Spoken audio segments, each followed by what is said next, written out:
রাজধানীর মিরপুরের পল্লবীতে শিশু রামিসাকে ধর্ষণ ও হত্যা মামলায় আজ অনুষ্ঠিত হবে রাষ্ট্রপক্ষ ও আসামি পক্ষের যুক্তিতর্ক শুনানি।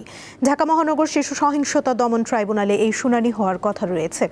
আদালতে দুই পক্ষ তাদের চূড়ান্ত বক্তব্য তুলে ধরবেন।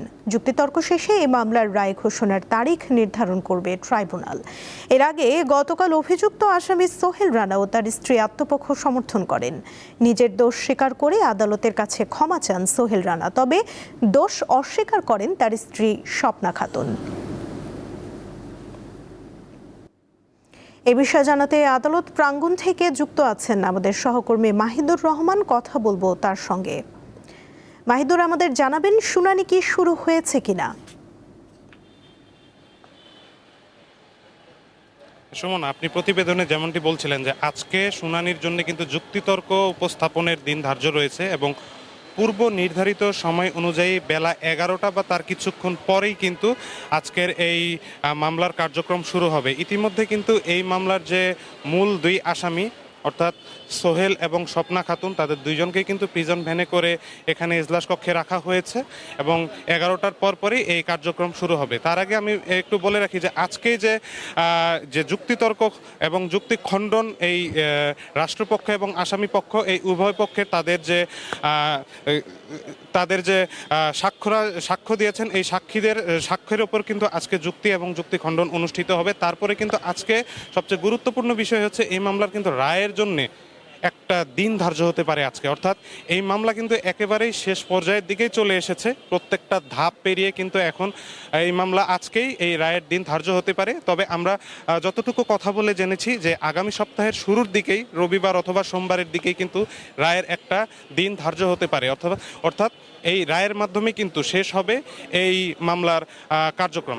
আমরা আসামি পক্ষ এবং রাষ্ট্রপক্ষ উভয় পক্ষের আইনজীবীদের সাথেই কথা বলেছি, সাক্ষীদের সাথেও কথা বলেছি। তারা কিন্তু আমাদেরকে, যেমন রাষ্ট্রপক্ষ কিন্তু আমাদেরকে জানিয়েছে যে এখানে আসামি যেভাবে তার যে দোষ স্বীকার করেছে আদালতের সামনে, এই দোষ স্বীকারের কারণে কিন্তু তার সর্বোচ্চ যে সাজা, এই সর্বোচ্চ সাজা তারা দাবি করেছেন এবং রামিসার বাবা মা, আত্মীয় স্বজন এবং যারা সাক্ষী দিয়েছেন তারাও কিন্তু সর্বোচ্চ সাজাই দাবি করেছেন। অন্যদিকে গতকালকে আপনি যেমনটি বলছিলেন প্রতিবেদনে যে গতকালকে আত্মপক্ষ সমর্থনে কিন্তু যে আসামি সোহেল কিন্তু তিনি তার দোষ স্বীকার করেছেন। অপরদিকে তার স্ত্রী যে স্বপ্না খাতুনের ব্যাপারে কিন্তু তিনি বলেছেন যে সে একেবারেই নির্দোষ।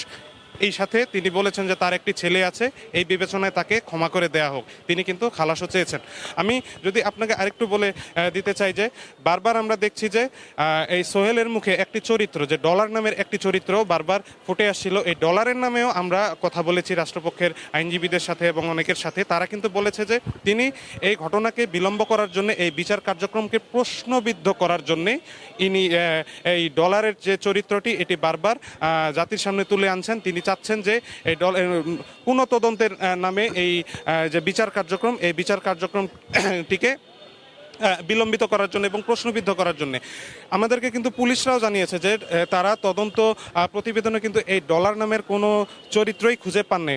হয়তোবা তার সাথে কোনো পূর্ব শত্রুতার জেরে, ডলারের সাথে তার পূর্ব শত্রুতার জেরে কোনো ধরনের তার থাকতে পারে, সেই কারণেই তিনি তার নাম বারবার বলছেন। কিন্তু এই মামলায় তদন্ত কর্মকর্তা বলেছেন যে ডলার নামের কারো কোনো এখানে সংশ্লিষ্টতা নেই। তবে আজকে যে বেলা 11টার পরে যে আনুষ্ঠানিক কার্যক্রম শুরু হওয়ার কথা রয়েছে, এই শুরু হলেই পরে আমরা জানতে পারবো যে রায়ের দিন কবে নির্ধারণ হবে। তো এই ছিল আপাতত আমার কাছে সর্বশেষ তথ্য। সুমনা। মাহিদুর, ধন্যবাদ আপনাকে।